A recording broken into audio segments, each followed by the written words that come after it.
শেষমেশ অভি আর হিরণময়ের মধ্যে সমস্ত ভুল বোঝাবুঝি মিটিয়ে দিল ছুটি। হ্যাঁ বন্ধুরা, সম্পূর্ণটা জানতে ভিডিওটা প্রথম থেকে শেষ পর্যন্ত দেখতে থাকুন। ধারাবাহিকের শুরুতে দেখা যাচ্ছে অভি তো বাড়িতে এসে খুব রাগ দেখাচ্ছে, ঈশাকে বলছে যে এই বাড়িতে তো কোনোদিনও কোনো শান্তি নেই। আরে ঝগড়া করতে সারাক্ষণ তোর ভালো লাগে রে? তোর ভাগ্যটা খুব ভালো যে আমি তোর মতন মানুষ নই। আমি যদি তোর মতন মানুষ হতাম না, তাহলে তোকে ঘাড় ধাক্কা দিয়ে এই বাড়ি থেকে কখন বের করে দিতাম। তোর মতন মানুষ নই বলে এখনো তুই এই বাড়িতেই রয়েছিস। তুই না সারাক্ষণ ঝগড়া করতে করতে ছুটির সঙ্গে ভুলেই গেছিস যে আমি তোর ভাই।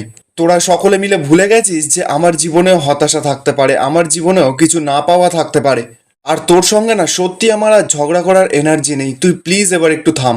আমি না আর সহ্য করতে পারছি না তোদেরকে। আর তুই এরকম মানুষ হচ্ছিস কি করে রে? তুই এরকম হিটলার টাইপের মানুষ। ঈশা তো এবার গিয়ে অভিকে শান্ত করছে, বলছে যে ভাই তুই এরকম বিহেভিয়ার করছিস কেন? তুই এবার একটু শান্ত হ, তোর কি হয়েছে? অভি তখন বলছে তুই কি করবি জেনে?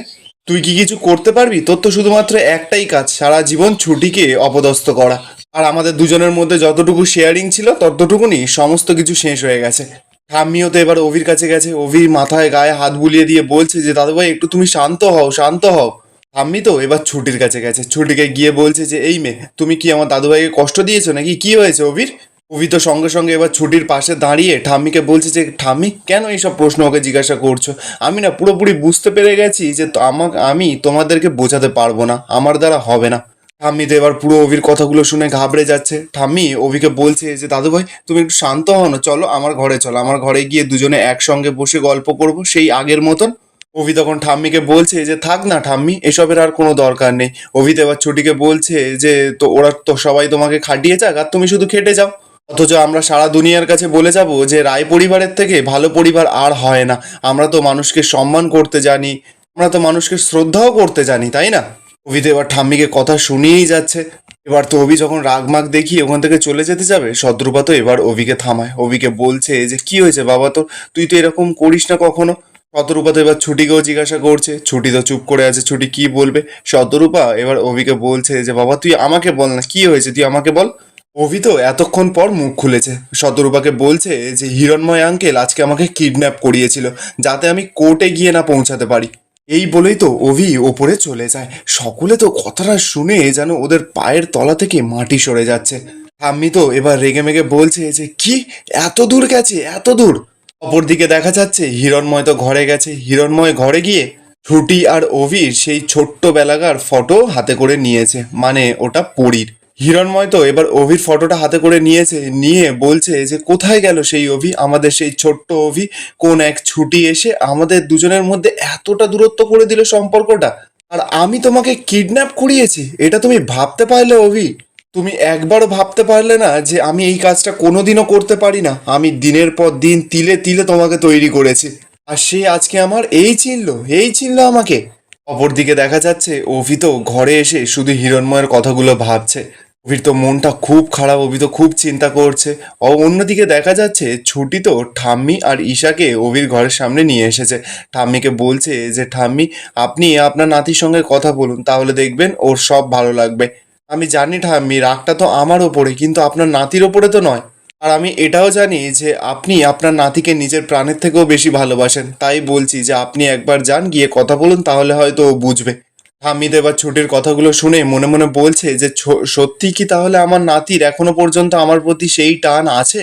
এদিকে ঈশা তো ঠাম্মিকে বলছে যে ঠাম্মি আমি কোনোদিনও এই মেয়েটার কথাতে আমি কোনো কিছুতে সায় দিই না বা রাজি হই না, কারণ এই মেয়েটাকে আমি একদম সহ্য করতে পারি না। ও আমাদের পরীর জায়গাটা নিয়ে নিয়েছে। কিন্তু এই প্রথম আমার মনে হচ্ছে যে এই মেয়েটা একদম ঠিক কথা বলেছে। আমি এবার কি করবে ভয়ে ভয়ে ভেতরে ঢুকেছে, অভির কাঁধে হাত দিয়েছে।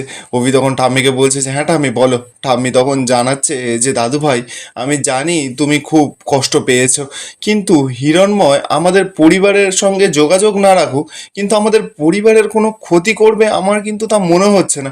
কোথাও একটা ভুল বোঝাবুঝি হচ্ছে, বিশেষ করে তোমার ক্ষতি করবে আমি তো এটা ভাবতেই পারছি না।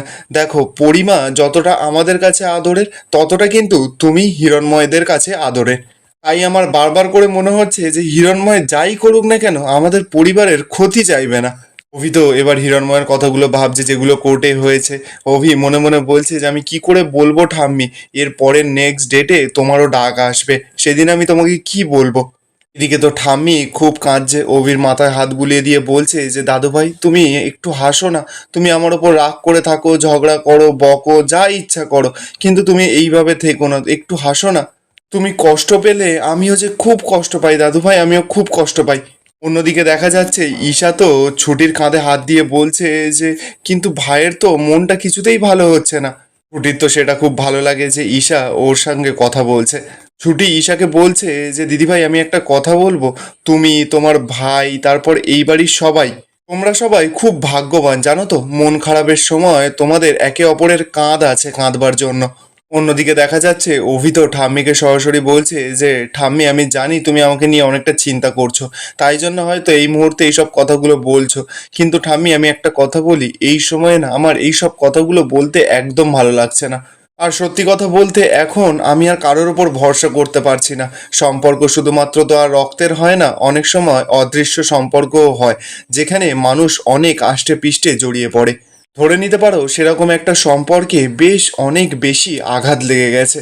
আর ঠাম্মি তোমাকে এই কথাগুলো কে বলেছে? ওই ছুটি বলেছে না? ছুটি না একদম উচিত হয়নি এই কথাগুলো তোমাকে বলা।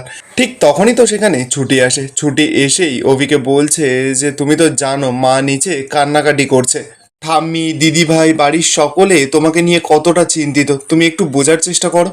আর এরা তো সকলে তোমার নিজের, আর হিরণময় আঙ্কেলও তোমার নিজের। আমি মানছি একটা ভুল বোঝাবুঝি হয়েছে, তার জন্য এত কিছু। অভি তো কিছুতেই কোনো কথা বোঝার চেষ্টা করছে না, ছুটিকে বলছে যে আমি না অনেক অনেক দিন ধরে সকলের জন্য বোঝার চেষ্টা করেছি, আমি অনেকটা টায়ার্ড হয়ে আছি, প্লিজ আমাকে একটু একা ছেড়ে দেবে। এবার তো দেখা যাচ্ছে ঠাম্মি, ছুটি, ঈশা কি করবে, অভি তো একা থাকতে চাইছে, তাই ওরা বেরিয়ে যায়। অভি তো সঙ্গে সঙ্গে মুখের ওপর দরজাটা জোরে বন্ধ করে দেয়। বাইরে দাঁড়িয়ে দাঁড়িয়ে এবার ঠাম্মি তো মনে মনে বলছে যে দাদু ভাই এইভাবে কষ্ট পাচ্ছে, কতটা আঘাত পেয়েছে ও নিজের মনে। শুধুমাত্র কি হিরণময়ের ঘটনা, নাকি ওর মনে আরো অন্য কিছু চলছে? ছুটি তো এবার ঠাম্মিকে বলছে যে ঠাম্মি সত্যি কথা বলছি যে আমার সঙ্গে কোনো কিচ্ছু ঝগড়াঝাটি হয়নি। ঠাম্মি তখন ছুটিকে জানাচ্ছে যে তোমাকে মানতে পারছি না সেটাও যেমন সত্যি, আর আমার দাদুভাই যে কষ্ট পাচ্ছে সেটাও তেমন সত্যি। যাই হোক এইসব কথা এখন ছেড়ে দাদুভাইয়ের মনটা কি করে ভালো করা যায় সেটার দিকে মন দাও। ঈশা তো এবার ঠাম্মিকে বুদ্ধি দিচ্ছে, ঠাম্মিকে বলছে যে আচ্ছা ঠাম্মি, ভাইয়ের মনটা ভালো করতে গেলে ওর যদি কিছু পছন্দ মতো রান্না করে আমরা খাওয়াই তাহলে যদি হয়। ছুটি তখন ঈশাকে জানাচ্ছে যে দিদিভাই মা আমার সঙ্গে গল্প করতে করতে একবার বলেছিল যে ও নাকি আলু সিদ্ধ ভাত খেতে খুব বেশি ভালোবাসে। ঈশা তখন ছুটিকে বলছে যে তুমি ঠিক কথা বলছো তো? ঠাম্মি তখন ঈশাকে জানাচ্ছে যে হ্যাঁ হ্যাঁ দিদিভাই, ও একদম ঠিক কথা বলেছে। আর ঈশা বৌমাকে বলো যে দাদু ভাইয়ের জন্য সেদ্ধ ভাত করতে। ঈশা তখন হাসতে হাসতে বলছে যে অভির না প্রোটিন বার খেতেও খুব বেশি ভালো লাগে, দাঁড়াও আমি অনলাইনে অর্ডার দিই, এই বলে তো ঈশা অনলাইনে অর্ডার দিচ্ছে। ছুটি তখন এই সমস্ত কিছু দেখে মনে মনে বলছে যে এটাই তো তাহলে পরিবার, কষ্টের সময় যেখানে সকলে এক হয়ে যায়।